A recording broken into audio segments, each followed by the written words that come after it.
Hi everyone, and welcome to this seminar. So my name is ANDREAS STORSVE. I am an R&D director at Aker Biomarine. Full disclosure, we are a nutritional supplements company and also a biotech innovator and krill harvesting company. So we develop nutritional supplements, and we have a particular focus on the sports nutrition segment. So today I will describe some of the research that we have been doing with the Norseman Xtreme Triathlon and also Oslo University Hospital over the past couple of years. So the results that I will be presenting have recently been published, and it is my honor to be sharing some of this with you today. My title is Effects of Krill Oil and Race Distance on Serum Choline and Choline Metabolites in Triathletes. So this research collaboration actually started back in 2017. So we have been involved in testing athletes from the Norseman Xtreme Triathlon for the past 3 years. And this has been done, as I mentioned, in collaboration with Oslo University Hospital. This would not have been possible without their expertise and help throughout. And also we are trying to, the purpose of this investigation is basically to see if some of our products will have a benefit for athletes of different types of skill levels. So from the more extreme types, such as Norseman participants, to the more weekend warrior types that do shorter triathlons. So what is it that we are producing at Aker Biomarine? So basically we are producing products derived from krill. And krill, they live in the Antarctic oceans. They form large schools, so they are easy to harvest down in those waters. This is an incredibly sustainable fishery with the highest rating possible, with extremely strict quotas. So why do we pick krill? Well, there are some interesting ingredients in krill, including omega-3 fatty acids that are known from their, for example, for their anti-inflammatory effects. There are marine proteins present in these krill, and there's also marine choline and antioxidants such as astaxanthin. So today my talk will focus on the choline component of krill. So krill oil, I think in general is mostly known for its omega-3 fatty acids. So that means particularly EPA and DHA. Sometimes it's being compared to, for example, fish oil. However, there's a very important distinction between krill oil and a lot of other omega-3 supplements. And the largest distinction is the fact that the omega-3 fatty acids in krill oil are present in phospholipid form. And the specific phospholipid form that we're talking about is phosphatidylcholine. So one major advantage of this form of delivering omega-3 fatty acids is the fact that phosphatidylcholine includes a large quantity of choline as well. So choline is an integral part of this molecule. So a lot of the research that's been done in a sporting context previously have focused on the omega-3 fatty acid. However, in this study that we completed at the Norseman Xtreme Triathlon, we also wanted to look at the choline component of krill oil. So this is a unique component of krill oil. And so why is this important? So what is the thing about this choline? Choline is involved in several processes in the body. It's a structural component as part of phosphatidylcholine in cells, for example. It is also important for lipid metabolism. It's been linked to cardiovascular and liver health. However, one very interesting feature of choline for athletes is the fact that it is a precursor to the neurotransmitter acetylcholine. So acetylcholine is made and released at neuromuscular junctions.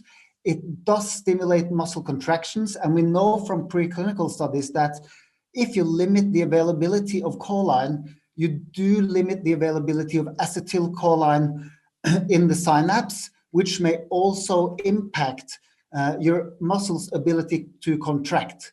So basically, what we wanted to look at was what is the impact of supplementing with choline in a situation where you potentially would have large decreases in choline, which we know could be detrimental to performance. So these data that I'm showing now on the screen is from the Boston Marathon. So these are some early studies on choline levels in athletes and how they are impacted by long distance races, basically. So I have myself participated in the Boston Marathon, so it's really fun to see that this research started there. Basically, what this initial study found was that in a long distance race like a marathon, you do see a significant depletion in levels of choline from the beginning of the race until the end of the race. And this is interesting for a couple of reasons. And most of all, it's interesting because as choline is a precursor to acetylcholine, this may in some way impact the performance of these athletes. So research has shown that you may be able to actually impact the choline levels in athletes by supplementing with a choline product. And also, if you can limit this depletion of choline in this context, there may be a positive impact on your performance, particularly at the end of these really hard races. So that is the sort of story behind why we wanted to look at this, to see if choline from krill oil may actually modulate levels of free choline in athletes during these extreme situations. So in terms of the Norseman Xtreme Triathlon, we did a 5-week supplementation with krill oil prior to the race. So the athletes had been taking krill oil for quite some time prior to the race. So we actually mailed out supplement to anyone that signed up to this study and that met our inclusion criteria.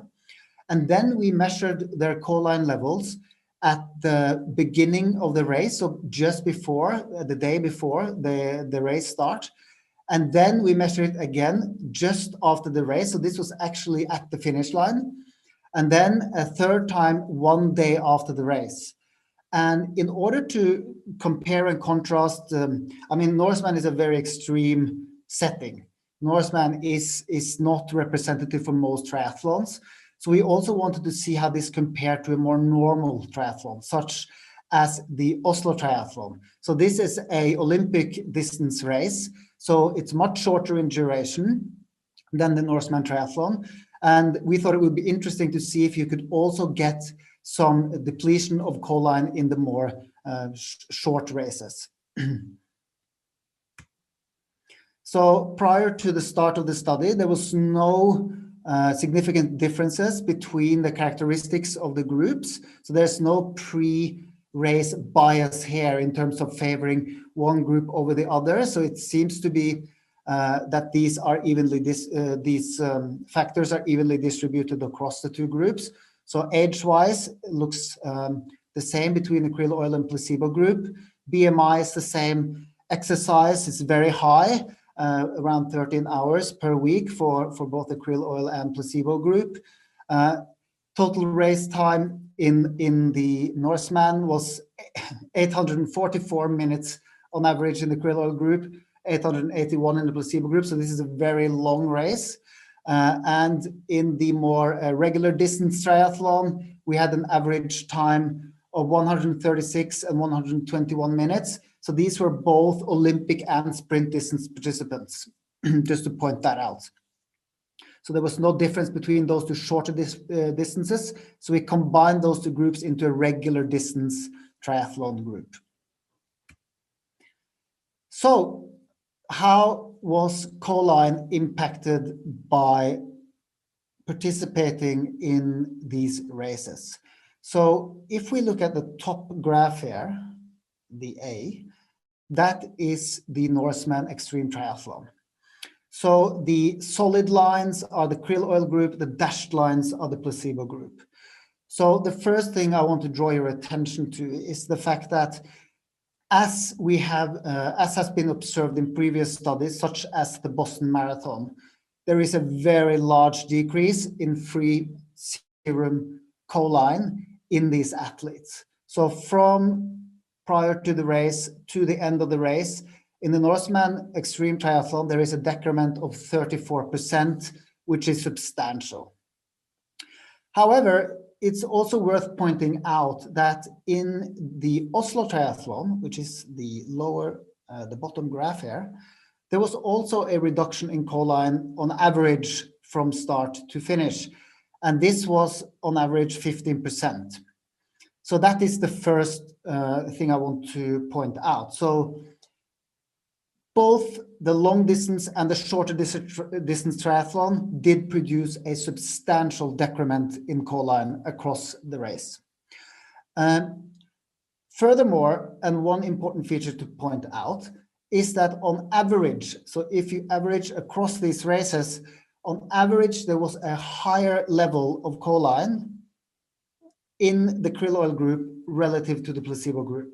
And remember that these groups were not supplemented during the race. So these are benefits that have been incurred as a result of supplementing in the days, in the training months prior to the race. If you look at the Norseman Xtreme triathlon, the difference between the groups is smaller, especially at the baseline.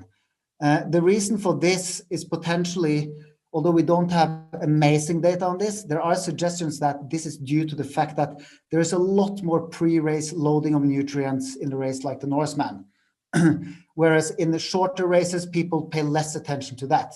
So the benefit of actually supplementing with a choline supplement such as krill oil is magnified in that setting of shorter races compared to longer races where you actually do a lot of pre-race nutrient loading. However, for both races, we do see that the increase in choline levels after the session, so after the race itself, is steeper. So there's a steeper increase in choline levels from just after the race to the day after in the krill oil group. And this is, of course, because the individuals in the krill oil group were supplementing with a choline-containing krill oil. Furthermore, if you want to look more downstream, there are two downstream metabolites of choline that I want to highlight here. One of them is betaine, the other one is DMG, or dimethylglycine. These have been talked about in terms of sports performance previously, so I thought I'd show them. In both of these groups, for betaine, which follows a similar pattern to choline, that's one metabolite downstream. This one does show a difference between the groups, between the krill oil and placebo groups, and also shows a very large glycine, which is also a metabolite of choline, shows a stable, non-changing difference between the krill oil and placebo group.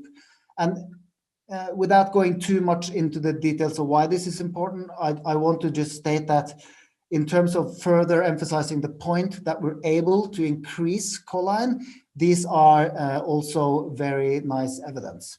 So it does appear that by supplementing with krill oil, you are able to ensure that you do have higher levels of choline and choline metabolites across these types of sports competitions, such as triathlons.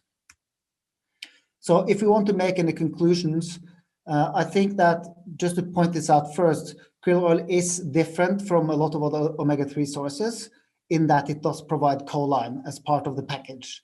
Choline is especially important for athletes as it is a precursor to acetylcholine, and it has been implicated in sports performance. And importantly, endurance athletes thus experience significant choline depletion across a wide range of competition and training formats.